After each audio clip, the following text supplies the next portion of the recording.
Vous faites partie tous les deux du Club Eldo. C'est le club amateur plutôt jeune pour le théâtre de Lorient. Expliquez-moi ce qu'est le Club Eldo, Louise. En fait, en gros, c'est un groupe de jeunes qui va participer à l'organisation du festival Eldorado, qui est un festival un peu du coup par et pour les jeunes. Et donc, on se regroupe une fois par mois à peu près et on discute de ce qu'on veut faire. Et puis, on va voir des spectacles. Et pendant le festival, on participe de manière plus intense à la préparation, tout ça. Pourquoi vous avez décidé, vous, d'embarquer dans ce Club Eldo, Roméo? Alors, moi j'ai appris que cette année que ça existait par justement une pote qui fait partie de Scrooge et qu'on va voir ce soir. Et je suis dans une spécialité théâtre à Jean Massé, mon lycée. Et en fait, c'est génial de pouvoir participer comme ça à un club pour le théâtre et par des théâtreux ou non d'ailleurs. Et en plus, si, ça nous permet d'aller voir des spectacles. Par exemple, là, on était invités pour Scrooge. D'accord. Et toi, Louise, qu'est-ce que tu y retrouves justement dans cette aventure? Pourquoi tu t'es retrouvée ici? J'aime bien, je fais pas de théâtre, mais j'aime bien tout ce qui tourne autour des arts vivants et tout. Et les festivals, puis l'atmosphère du théâtre aussi. J'aime bien les gens qu'il y a là-bas et l'ambiance, tout ça. C'est cool. Alors, tu dis que tu fais pas de théâtre, mais tu vas quand même te retrouver à faire du théâtre avec le club, non? Non. Moi, c'est vraiment juste, je bénévole et j'aide. Je suis là je vais aider à préparer le festival, quoi. Mais je vais pas faire de théâtre. Alors, qu'est-ce qu'on peut faire dans ce club, justement? On peut organiser un festival, on peut jouer sur scène. Ça sera plus votre cas, du coup, Roméo, c'est ça? Non, pas moi. Non, moi, là, pour le Club Eldo, je ne fais qu'aider. En revanche, il y a des membres qui peuvent faire partie et du Club Eldo et de projets comme Errance ou Captain Fantastic. Mais le Club Eldo, non, c'est vraiment la logistique, s'entraîner, participer justement à rendre le théâtre vivant aussi, parce que ça concerne pas uniquement le moment du festival Eldo. Mais non, pas de théâtre pour nous. Et ça va vous donner envie quand même à un moment donné de monter sur scène ou pas? Ah oui. Ah oui. Surtout au Grand Théâtre. L'année prochaine, quoi, c'est ça? On verra. Non, je sais pas. Ça vous apporte quoi personnellement? Qu'est-ce que ça apporte le théâtre perso? Qu'est-ce que ça apporte dans cet univers? C'est l'art en général, on prend du recul et c'est beau, on vit des émotions, tout ça, voilà. On peut faire des photos apparemment. On peut faire des photos. Bon alors très concrètement, comment est-ce qu'on vous rejoint au Club Eldo? Comment on peut vous rejoindre? C'est tout bête. On se rend à la réunion, on envoie un mail et voilà. On contacte le théâtre du coup? Voilà, c'est ça. Et il y a une réunion à chaque début de saison? Moins. Ouais. Après, on s'organise. Non mais pour s'inscrire? Pour s'inscrire, au début de la saison, c'est ça. On peut à chaque réunion, si vraiment on est motivé, on est juste à se rendre au service communication du théâtre, qui est très bien organisé, et voilà, on fait partie du Club Eldo. Elles vont être contentes de l'entendre. Merci pour elles. Merci. Ouais. Merci à vous d'être venus. Je vais vous laisser retourner faire des photos, je crois, non? C'est ça le projet? Et puis nous, on a suivi le Club Eldo aussi l'année dernière pendant les répétitions. Il y avait 2 spectacles, Big Bang Theory, et il y avait Je ne veux pas être un joli bégonia. On vous laisse regarder quelques extraits de ce documentaire qu'on trouve sur les plateformes du théâtre en ligne. Oui, ma fille. Et même, ça peut être encore plus. En fait, c'est vous qui la poussez, c'est même pas elle qui se lève. Il faut que vous soyez un peu plus violent. On peut refaire juste.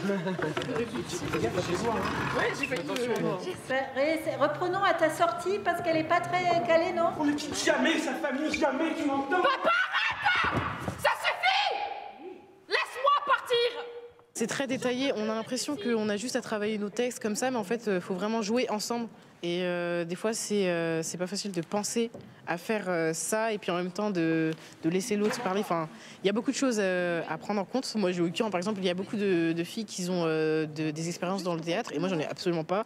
Et du coup, j'en apprends beaucoup et c'est super cool. Franchement, je suis contente de pouvoir faire ça parce que je pense que c'est pas tout le monde qui peut faire ça, quoi. Une fois que vous avez fait le passage derrière l'ange, quand l'ange est au milieu, voilà, enchaîne. Ah oui. Sinon, Marie-Pierre, elle attend que vous soyez genre en train de dire putain, ça, voilà, ça le truc. D'accord. Oui, ok. D'accord. Si elle n'est pas juste, elle n'est pas Dieu. Alors il ne faut ni la craindre, ni lui obéir. Bout! C'est interdit. Mais qu'est-ce qu'ils sont niais! Vous êtes niais tous les deux, tellement niais! Quand on vient dans les répétitions, j'ai l'impression qu'on laisse ce qu'il y a derrière et qu'on est juste nous, on est sur scène, on est à fond. Et je pense que c'est une expérience que j'avais jamais vécue avant, parce que, pas à ce point-là. Et là, on leur demande beaucoup de rigueur, c'est-à-dire qu'on les place au plateau. Quand ils sont à Jardin, c'est pour une bonne raison. À Cours, c'est pareil. Il y a des tableaux à réaliser. En plus, il y a des chorégraphies à retenir. Donc, on refait beaucoup les choses. On leur demande de recommencer. Et on leur demande de vraiment être précis. Là, c'est plus l'heure de l'improvisation, d'aller chercher à droite, à gauche, etc. Là, on resserre, on recentre, on remet le cœur au cœur des choses, quoi. Et ça demande beaucoup de concentration. On leur demande beaucoup, là. Et maintenant, les voilà partis. Voilà. Fin de la scène. Ok, oui. Je suis sûre que t'as ce petit côté mauvais caractère, faut pas t'emmerder. Eh ben, fais ça. Foutez-moi la paix, je suis seule, j'ai 19 ans et je vous emmerde. Ok. Voilà pour ces images du Club Eldo et des 2 pièces qui ont été créées. C'était le Cru 2020-2021. Et puis aujourd'hui, on est avec Axel Fresser et Brigitte Sevenec. Bonjour à tous les deux. Bonsoir. Bonsoir. Vous êtes les nouvelles recrues en fait, c'est ça? Alors écoutez, en ce qui me concerne, j'entame ma 3e saison. Donc, nouvelle recrue de saison, mais voilà, c'est pas... Ah oui, c'est la première. Voilà. Oui, non, c'est pas nouveau, c'est la 3e saison où j'interviens avec Julien à l'atelier théâtre adulte. Julien Chavrial. Et vous, Axel? Eh bien, ici, cette année, donc c'est pour le projet Errance avec Marie-Hélène Roig, qui est, entre guillemets, la continuité d'un projet, La Classe, qui a été annulé pour la 3e année, parce que c'était censé être un projet de 3 ans, dû à des emplois du temps plus ou moins limités pour Julien, etc. Mais voilà. On se relance, on est reparti. Alors Brigitte, on a parlé des stages jeunes, mais il y a aussi des stages pour les moins jeunes. Absolument. Pour les adultes. Et dont j'en fais partie.